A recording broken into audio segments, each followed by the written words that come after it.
Hey, how's it going, everybody? Brad the Guitologist here. In this video, I'm gonna look at something that happens more often than you can imagine. This is when somebody who is otherwise fairly competent at understanding amplifiers sort of overlooks something simple and could have saved themselves a lot of time if they had checked this. So let this be a lesson to you. Check this video out. So this is Jared, and it's clearly laundry day, so just ignore all this. So he's got an amp here that you've been restoring, right, Jared? Yes, I've been restoring it, and I'm kind of a hobby guy. So I've learned a lot, but I'm still learning. And hey, same here.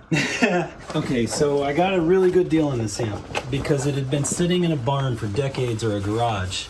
It had no speakers, it had no back panels. Luckily, my brother's got a 70s era Fender Silverface, and I used it as template. And so I got some birch ply, and then I put some Tolex. I was able to find the same kind of Tolex, and I think it's called Bronco. It looks good. Thank you. It really does. You couldn't even read the Fender or the F on here. It was so corroded, rusty. Yeah. Like some of the. So when you say barn, it's literally like barn, like with rats and everything, right? Yeah. It was. Yeah. It was open. The front grill baffle was broken. Okay. So I had to make a new grill baffle. I feel like I did pretty okay stretching the new grill cloth, but there was one spot, and you'll see it when you take it off. Yeah. When I was cutting. Maybe right there. Got a little bunch, but that's nothing, man. You did great. No, it's good. You'll feel it there. I was cutting, it's a birch ply, and I was cutting, and my saw dug in a little bit, and so it made a weird little kind of a divot. So I just found a little something to space it out, and then when I put this in, I can space this out, and it looks really nice. So I don't know, it fools. I've seen factory ones that are worse, man. I wouldn't worry about it if I were you. It looks great. Talk to me about what you're bringing it in for. What's the problem? Because obviously you've done a lot. It was rat infested, so a lot of the wires were chewed through. So we do have what was this is a 75 date code on this. Okay. So middle 75. Yeah, a lot of the wires on the inside of the chassis were completely chewed through with I don't know, mice or rats or whatever. So So I worked on replacing as many of them, or as much of them as I possibly could. Replaced a lot of the caps. I don't do the best on, a beautiful soldering job. Okay. But it was working, so I got it working. And I had both channels working. I had the trim and the reverb working. I got another reverb tank, and it worked beautifully for like a week. And then now the reverb and the trim channel just kind of like fizzled out and died on me. I'm kind of like okay at replacing things. My problem solving skills aren't very good. This one does have the push-pull. And that's, where I'm like kind of SOS, phone a friend, like help me now. You're good for like changing out components and replacing things as they should, but not necessarily tracing down big issues. Yeah. Exactly. Okay, I understand that. And I don't exactly know, like when you look in there, there's probably going to be a plethora of things that you might recommend, or like, you really need to do this, you really shouldn't have done that, or whatever. Yeah, man, this ought to be fairly straightforward. I'll just go through and troubleshoot. And here's like he said, it was, in a barn to the point where, yeah. And the funny thing too, like if you look on the back, I don't know why, you can tell me if this is normal or not, but this one was mounted a little crooked, which I thought was interesting. Oh yeah. And I didn't see any other screw holes, and so these were the original screw holes. This is the original baffle because this baffle sits inside of a groove. Yeah. And I thought about trying to take it out and then adding some strips here and putting a new one in, because it's got a weak spot right up here. But then I thought, no, when I screw these in, it's probably gonna like tighten it up. So originally it just has screws that sit in the particle fiber board or whatever it is.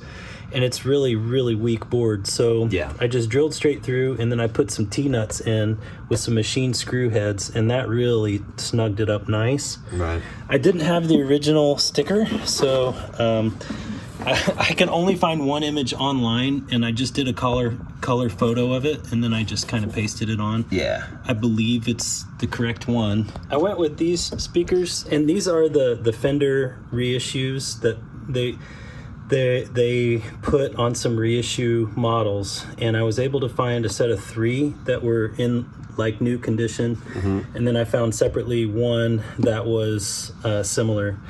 And they sound great. You replaced tubes, and we've got a box of the old tubes also. Maybe I'll go through them for you and see what the best idea is on those two while I'm at it. And I repainted everything on the inside too. it looks great. I was gonna say, man, it looks like if you didn't know any better, you would think, you'd have to really look, to see some of the, little corrosive parts and stuff, and maybe a little corrosion on here. But other than that, man, it's. I brought it a long way, that's for sure. So it worked great for like a week. Yeah. Both channels sounded killer. And then I started to notice a little bit of a noise on the reverb channel. And it started after I would play it for about a half an hour to 40 minutes. And then it started to happen a little bit quicker. And then I turned it on one day and it just didn't even work. Okay, but it is only on the one channel that's not working? The other channel works? Yep. Okay. Yeah, last time I turned it on, the clean channel worked great. Did you try swapping out any of the preamp tubes for that channel, the reverb channel? No. Okay, well, it might be as simple as that. I got a little discouraged, honestly, because I'd worked so hard on it for like a month, and then I was like, dang it. I mean, you want to just check it out right now? Sure. All right, well, let me set this on a tripod. When you have one channel that is working and the problem is just in the other channel, that usually is going to be something with one of the gain stages, obviously, on that's particular to that channel that's not working. So my hope here is that it's just probably a tube problem. Oh yeah, hopefully that'd be amazing. That could be real simple. I don't know if my luck would allow that, but yeah. Never get in luck's way by doubting her, Yeah, but the story behind the amp is it's a guy that I've gone to church with his mom for a long time. So I've known his mom. His mom has been a family friend forever. I've known him since I was young. But big musical family. This was his uncle's, and his uncle used it and played a lot of live music, and then he inherited it from his uncle, I guess, after he passed away, and then it just sat for decades. So, I don't know why it was apart. I don't know why it didn't have any speakers in it. All I know is it was in really bad shape. Yeah. So I told him if he would sell it, I would love to get it. And it was kind of like, no, this is a family heirloom. Not going to let it go. And it sat that way for maybe a year or two. It's so sad when people do that, and it's like, oh man, it's not. You're never going to get around to this. You're just not. You're dooming it to have no future, basically. Yeah. So, I mean, out of the blue, just completely out of the blue, after about maybe a year and a half or 2 years, he's like, if you want that amp, I'll sell it to you. And he just needed the money, and he wanted me to come get it that weekend, so I was like, okay, I'm coming. Dude, I mean, just for giggles, do you mind if I ask how much you get for it? So, $450. Okay. So it was more than what I wanted. I offered that's a lot more than I think I would have paid, too. Me too, but I offered him $250 for it in the condition it was in, because I thought that was probably that was more fair. Yeah. And then the way I see it is, for me is a learning thing. So I was willing to be like, I'm going to learn with this more, because this was more than I've ever tried to take on. So I thought oh, I'm kidding me. Yeah. Now that doesn't mean it's going to continue to work. So let's give it a second here. Like I said, it would work. There's a guitar. Yeah. It seems low volume. Is that all the way up? Yes.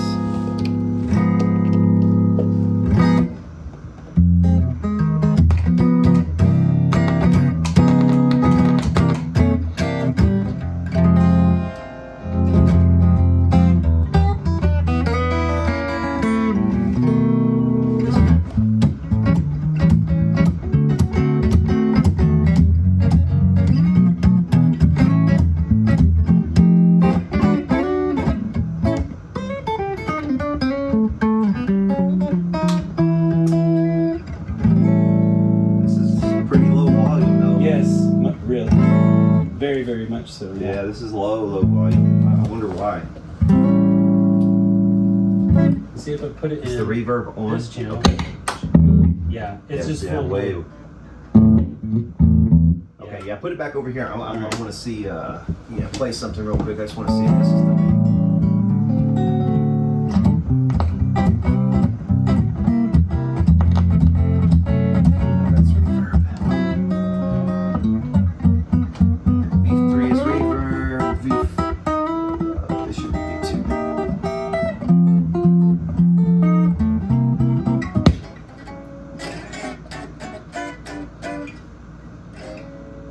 That's a brand new tube, right? Yeah, those are new tubes. Oh, you got a bad tube. Really? Yep.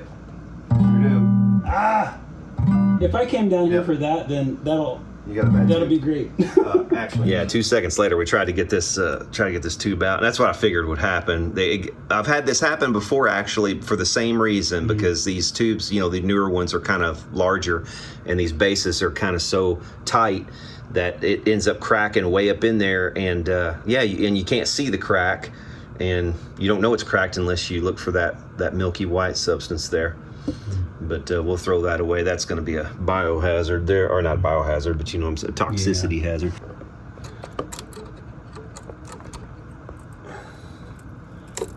All right, baby, come on out. There we go. All right. The whole thing came. Yeah. Let's see, it cracked right along in there. Wow. And these are the originals, right? Yes. Okay, look at there.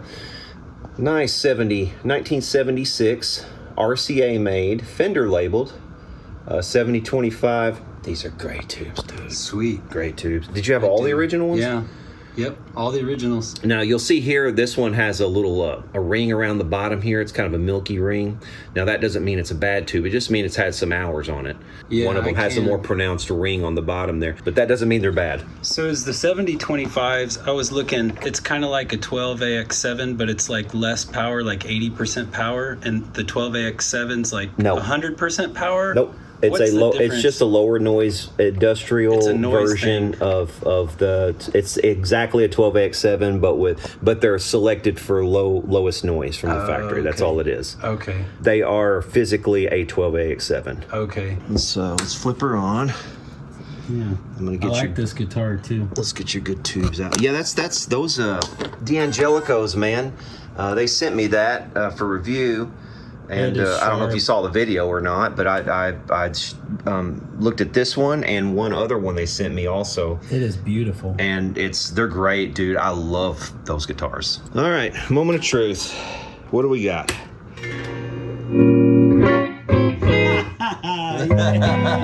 There she is. Awesome.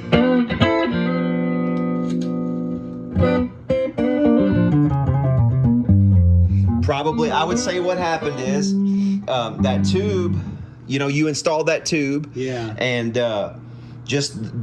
it was probably up against the wall already of the socket, and it may have already cracked slightly, but then the vibrations of you playing made the crack start to expand, and then air got in. I guarantee you that's what happened. That's awesome. You do have some noise here, though. Yeah. A little bit of noise happening. Kind of wonder. No, it's not. Nothing. No, I turned it down. Oh, I turned it down. Okay. Yeah, okay. Right? Yeah. Now this you'll probably never want to pull that, but that's your boost. Like if you wanted like a rock and roll, like Rolling Stones-esque kind of boost, that's what that'll give you. Okay.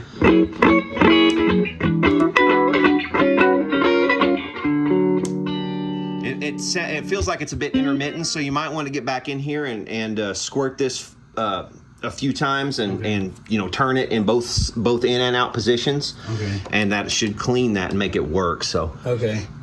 But right now it's not working real good. But yeah, man, it's ready to go. And you've done a fabulous job, dude. I have to say, this is one of the nicer jobs I've seen anybody do on a barn find restoration like that. Thank you.